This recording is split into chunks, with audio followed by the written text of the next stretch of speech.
Hello, welcome to the Hewitt Public Library Toddler Storytime. Hello friends, hello friends, hello friends, it's time to say hello. So I am excited to start off our story time today with a tip from Kristen Davis. She has been so gracious to give us some videos with some language tips. And I'm so excited that she's collaborating with the Hewitt Public Library this year. This is the second time we've used one of her tips. A couple weeks ago, as we were finishing up the series on early literacy skills, we were talking about narrative skills. And Kristen is going to talk with you about language and talking to your baby. I hope you enjoy it. Hi, my name is Kristen Davis, and I am so excited to be here talking to you. I am a speech-language pathologist, and I work at the Speech and Language Clinic at Baylor University. I'm happy to be collaborating with the library to bring you some helpful tips on building your child's language. By helping to build your child's language, you're also helping them establish that foundation that they need for when they are ready to read. The first tip I have for you is very simple. Talk. Talk with your kiddo about anything. Talk about what you see on your walk or narrate what you're doing while you make dinner. Ask them questions, and while they may not answer all of the time, this will help expose them to language. The more you talk to them, the more language they hear. Here's a quick tip on what this may look like. Oh, look, a ball. Oh, and it's round and it's kind of a golden color. This one is squishy. You could throw it up in the air. You can roll it. Uh-oh, there it goes. It's rolling under the table, and now it keeps on rolling over under the chairs too. So while this may seem a little hokey, you just exposed your child to a lot of concepts like action words, describing words, and prepositions. I hope you found this tip helpful, and I'll see you soon. So I hope you enjoyed the tip from Kristen Davis. I am so thankful that she is collaborating with the Hewitt Public Library and that we're able to hear her expert advice on talking with our children to build language skills and to build those foundations for reading. Today I have a couple of activities that I'm going to tell you about. They are on the flyer that is posted on Facebook. So the first one is, let me back up. I like to make gingerbread houses, and I'm trying to learn how to make them more detailed every year and to get more involved with it. But I can overwhelm myself a little bit with it. And I'm doing it now, honestly, because my children are grown and I have more time. When my children were little, I was so busy, and some of you are more organized than I am, and you don't have that problem, and others may feel the way I do. So instead of doing the gingerbread house, you can do a graham cracker house. If you haven't seen this, it's just getting your graham crackers to use as the walls and foundation and top of your gingerbread house. And you can either use the royal icing or cake frosting or even peanut butter to paint the sides of the graham cracker house. And you can use check cereal squares for the roof. Those are really cute. And then you can gather different candies, the small peppermints, the Christmas colored marshmallows, the Christmas colored M&Ms, all those different candies, the gumdrops, all of those type of things to decorate your graham cracker gingerbread house, so your graham cracker house. And I thought that might be a real fun way to introduce your young children to that idea and something that they can handle with little hands. The next activity that I wanted to share with you, I'm putting on Facebook different ways to make fake snow. And so one of the ways to do that I'll just give as an example for now, is to use shaving cream and baking soda. One fun note about this method is that it's cold. And so that's fun, and you can make the snow and then your children can play with it. They can add little characters they have, if they have little Elsa Barbie type dolls, or if they want to play with their cars in it. If they want to build a snowman in the fake snow, that's a fun thing for them to do, especially where we live, where we may not or probably won't see snow this year for Christmas or the holidays. So there will be there is more than one recipe for the fake snow on the flyer that you can look at, and choose the one that you prefer to use, or choose the one where you already have the ingredients at home. And so I hope you enjoy these activities for your children to be interactive with some crafts this year. The books I have to introduce today, I have some books, they're all about snow, but I have some books that talk about Christmas in the books, and those are a lot of fun if you're looking for a Christmas story. And then I have some books that are just about snow or snowman if you're wanting to focus more on just the snow thing. So back here we have the Smiley Snowman, and this is when Little Bear and Fox and Fluff the Rabbit want to build a snowman, and there's a problem with Snowman because he looks sad, and they start trying to problem solve, and it has a very sweet ending as to how to put a smile on Snowman's face. And so this story is not about Christmas, it's just about the snowman. This is read in one of our story times today. This one is Snow What Fun. This one is Christmas related. It's when snowmen come to live on Christmas Eve. It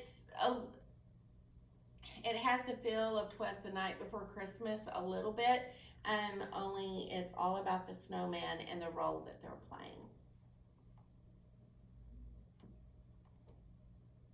This one is The Snowman's Wish, about a snowman that's been living in a snow globe and feeling rather neglected. This is Sam the Snowman, and he discovers the magic of giving. And then finally, How to Catch a Snowman.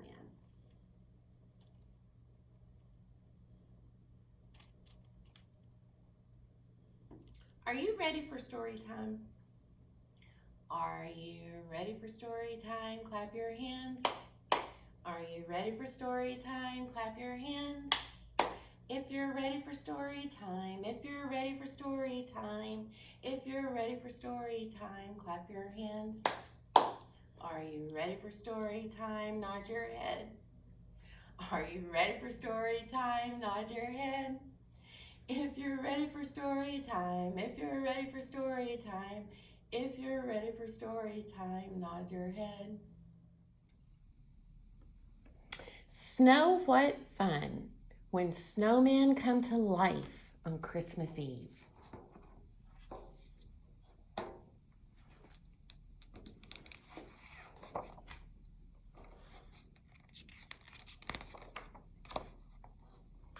"'Twas the night before Christmas, and all through the land the snowflakes were stirring according to plan. They sprang into life in a fluffy white flurry and fled from their yards in a great big fat hurry into the streets, where they shouted with glee, 'Hooray! Now it's time for the snow jubilee.'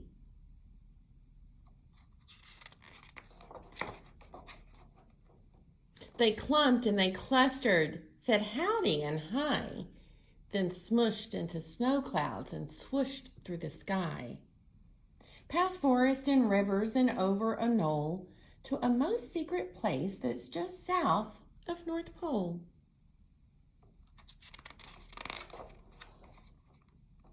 From all over the planet, They started arriving and greeted each other with hugs and high-fiving.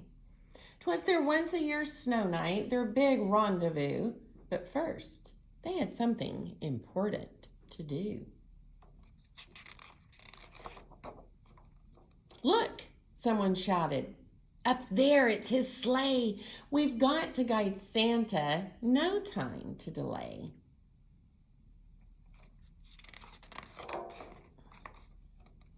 So quickly they lined up, their form was perfection, and waved Santa's sleigh in a southbound direction. Then they took out their banjos, their flutes, and their drums. They sang silly songs and they hummed happy hums. They waltzed and they polkaed, they jived and they jumped, they pranced and they chicken danced. Man, were they pumped. They staged a big contest with fabulous games. They awarded the winners and called out their names.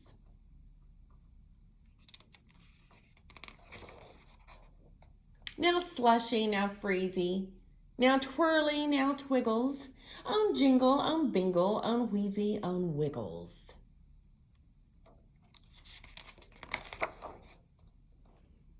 They snapped on their snowshoes, their skis, and their skates, and barreled about at incredible rates.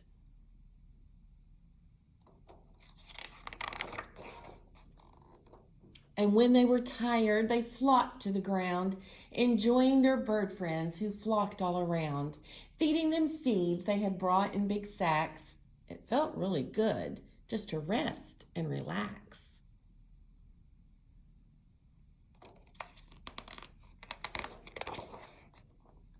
Then suddenly they could hear bells in the air. It's Santa.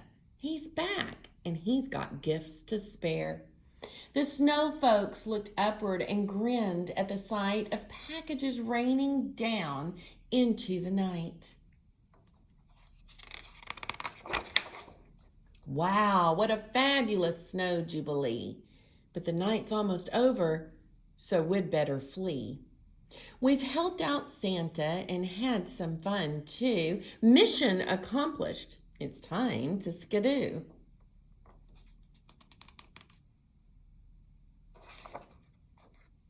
Softly they swooped up in balls of white fluff, and lumpily-bumpily flew fast enough to arrive in their places before the sun rose and return, every one, to their regular pose.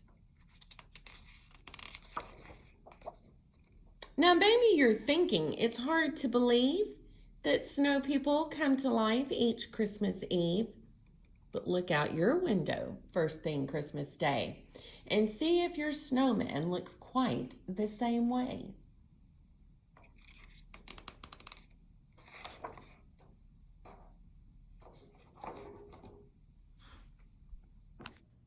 I hope you enjoyed our book reading for today.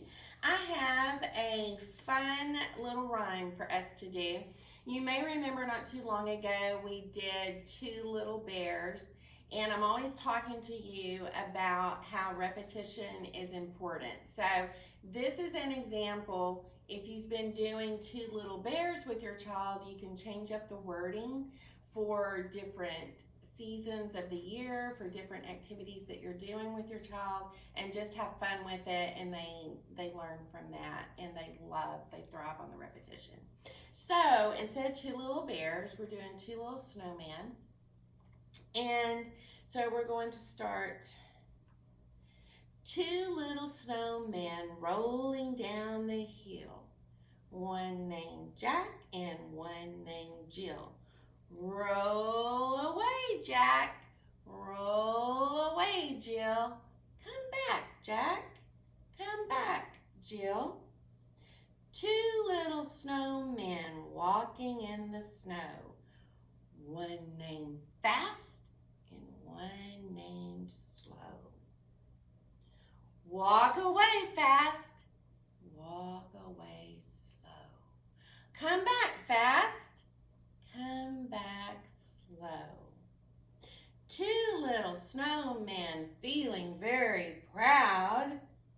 One named Quiet and one named Loud.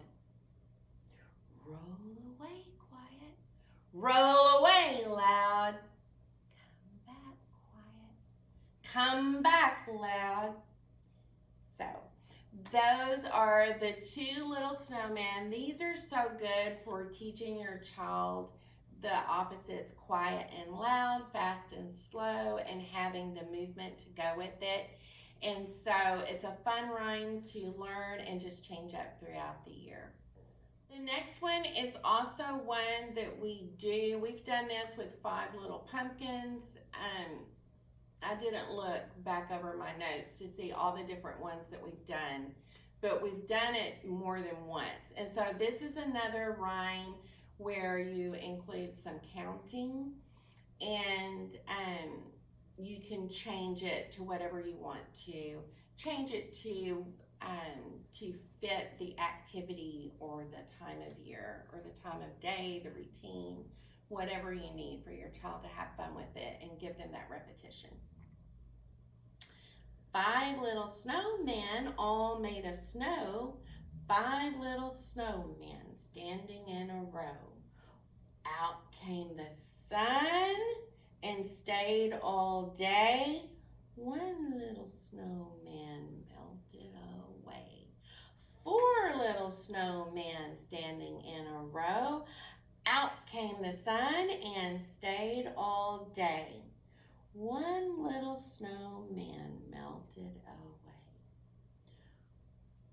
3 little snowmen, all made of snow. Out came the sun and stayed all day. 1 little snowman melted away. 2 little snowmen made of snow. 2 little snowmen standing in a row. Out came the sun and stayed all day. 1 little snowman melted away. 1 little snowman standing by himself. Out came the sun and stayed all day. 1 little snowman melted away. I think on one of those verses I added the title in again, so please don't let that confuse you. So it's 5 little snowmen standing in a row. Out came the sun and stayed all day. 1 little snowman melted away. And then you go to the next. 4 little snowmen all made of snow. And then you start again. Goodbye, friends. Goodbye, friends. Goodbye, friends. It's time to say goodbye. Goodbye.